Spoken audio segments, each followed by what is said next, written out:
What's up guys, welcome back to the Streets YouTube channel. It's game week 3, so that means prediction time. So let's get straight onto it and not waste any time. Friday 8 PM kickoff sees the return of Luton Town back in Premier League action after the postponement last week against Burnley. They are away at Chelsea. This is a big game for both. I'd even go as far as say a bigger game for Chelsea. They flattered to deceive first two games. They did get a home draw against Liverpool game week 1, but then obviously suffered that 3-1 loss against West Ham in game week 2. So, like I said, it's quite a big week for Chelsea. They need to come out of the box firing against a Luton team who everyone is expecting to be in a relegation battle this season and most likely go down. So if Chelsea are to get this season up and running, this would be the perfect opportunity, and I expect them to do so. They're still without one or two key players. Obviously Christopher Nkunku's still out with a big knee injury, won't see him till the new year, but I expect them to have enough to get over the line, and I'm going to go for a 3-0 victory for Chelsea. And I do think Nicholas Jackson will get his first goal of the season. That will be at a boost for many FPL fans, I believe. Now, on to early kickoff on the Saturday, and that sees Bournemouth versus Spurs. A game that in past seasons you would say is a one-sided game with Spurs probably taking the victory. But I think Bournemouth has improved over time, and I think the incoming of Iraola is a very good one, and I do think given time they will improve even further. They've got a number of players in this transfer window. They do have Tyler Adams to come as well, which is looking very promising for them, and I do think this will be a I do think it'll be quite an easy game for Spurs. I just think Bournemouth, the way they're playing, will play into Spurs' hands, especially away from home. I do expect Bournemouth to attack Spurs quite a bit. I think Spurs will hit them on the counter and score a few goals, and I think they'll win it quite comfortably. I do think they'll win this game 3-0 also. So, on to Arsenal versus Fulham. This is, for me, one of the easier games of the weekend. Fulham are in all sorts of trouble. They are still reluctant to play Palhinha for the full 90 with question marks over his future. Mitrovic has finally made the move over to Saudi Arabia, so they are lacking in that forward line. And obviously they've brought in Raul Jimenez, but he hasn't had the impact many would have hoped for in that Fulham side. So I think this is quite an easy Arsenal victory, and I'm actually going to go for a 4-0 victory. I think it's going to be quite a high scoreline. I think Arsenal will be relentless when they get on the front foot, but that left back position is still an issue for Arsenal, and especially with Tomiyasu's red card, I do in fact expect Tierney to come in and play. If not, they will resort back to a back three, but that is yet to be seen. But I do still predict a comfortable Arsenal victory. On to Bournemouth versus Crystal Palace. Two teams which has played very well so far this season. Did I say Bournemouth? Sorry, I meant Brentford. Brentford versus Crystal Palace. Obviously, Brentford had a very good result against Fulham, and Crystal Palace, even though they lost against Arsenal, did put in a good performance, put them under a lot of pressure, and on another day, especially if they do find in the incomings they need, especially with losing Zaha and Elise in one window, that would be tough for any team, losing two of probably the top 3 talents in the team. If they get the right incomings, they will probably on a different day have got a result against that Arsenal side. But I think Brentford will win this game. I think they'll win this game 2-1. And I do expect Mbeumo to score again, which he seems to be one of the cheaper, more reliable options for all FPL users. On to Everton versus Wolves. If there's ever a 6-pointer this early in the season, this is it. Two teams which have struggled so far in game week 1 and 2, and two teams which desperately needs a victory to get the season up and running. Everton are obviously going to be without Calvert-Lewin again for a period of time due to that cheekbone injury, and I expect their troubles to continue. I think Wolves, even though they did get humbled by Brighton, I do think they will continue those attacking tactics, and I think they will come off in this game against a lesser opposition in Everton. I think Wolves will win this game 3-1. I think there'll be goals, and I think Wolves will come out on top. So on to Manchester United versus Nottingham Forest. Nottingham Forest have had a decent start to the season, notably winning against Sheffield United last time out, but their away record is very dismal.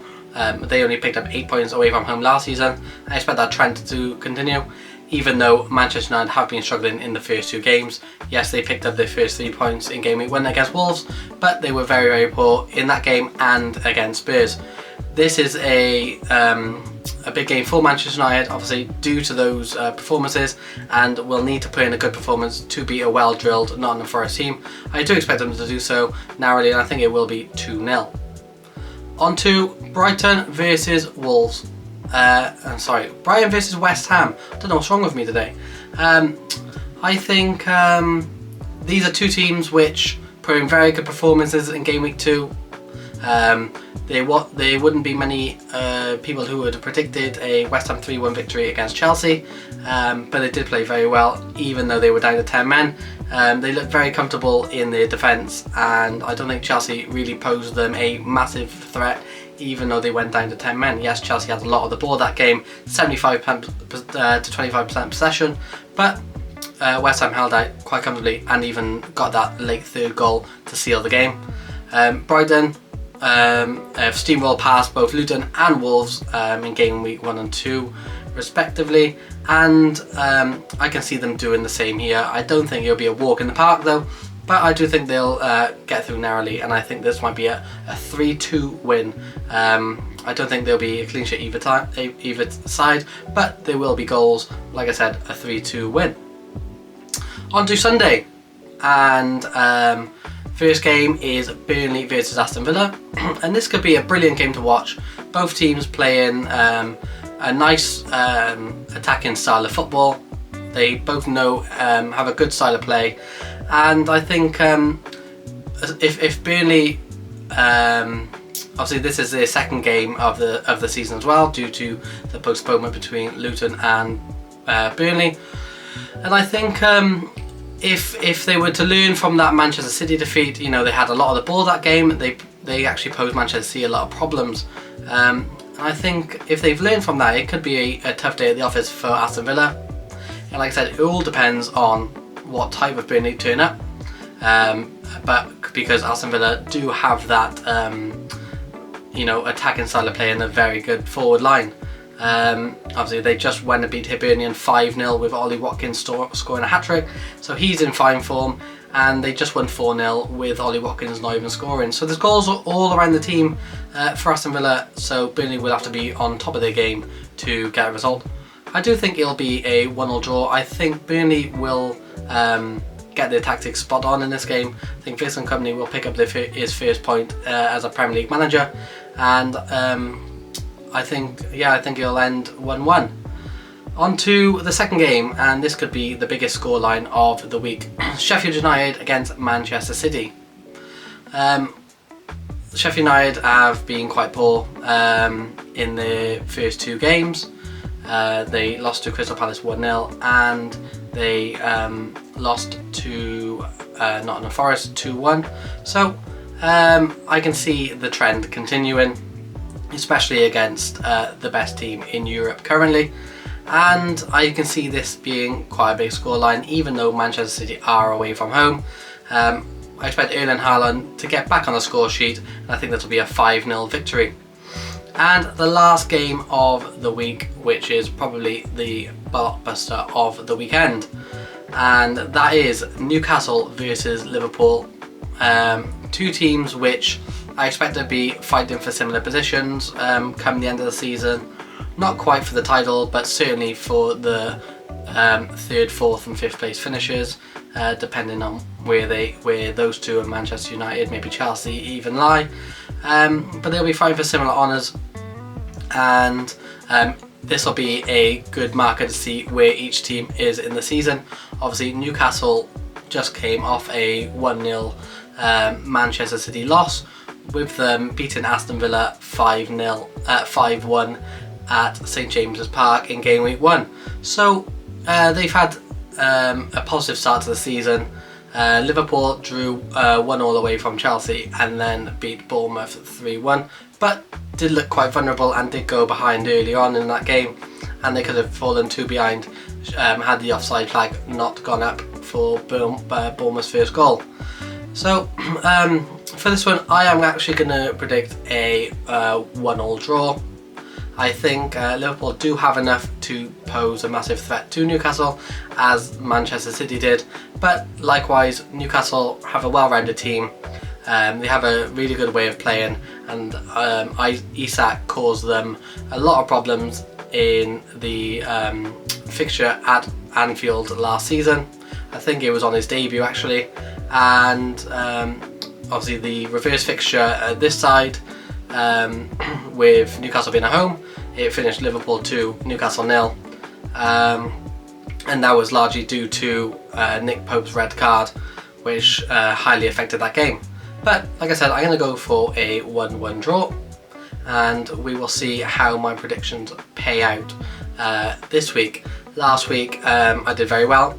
I got 8 out of the 9 correct, with 1 correct scoreline, and that was Liverpool 3-1. So let's hope I can continue that trend and get a lot more teams correct, but also a lot more scorelines. Gone quite bold this week. I think it could be goals. Looking at the teams playing each other, there is, in some games there is a distinct advantage for one team over the other, like in the Manchester City Sheffield United game. So we will see how it goes. But that is the end of my predictions. If you believe I've got any wrong, or you think anyone's going to win by a higher scoreline, or anything of the like, just drop it down in the comment section. If you even think that Sheffield United are going to get a result against Manchester City, are you that 1% that believes so? Let me know. If you like this video, drop it a like. If you like my content and you like what I talk about, drop a sub. It's free and will only help me out. It'd be amazing if you do.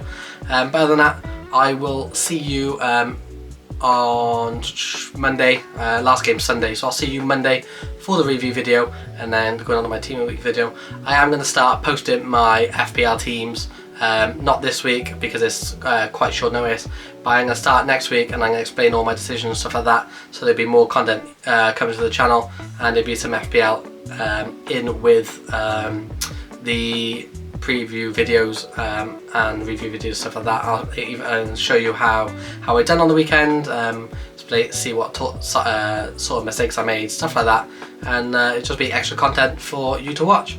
So I will see you in the next video, which will be the review video on Monday. Cheers.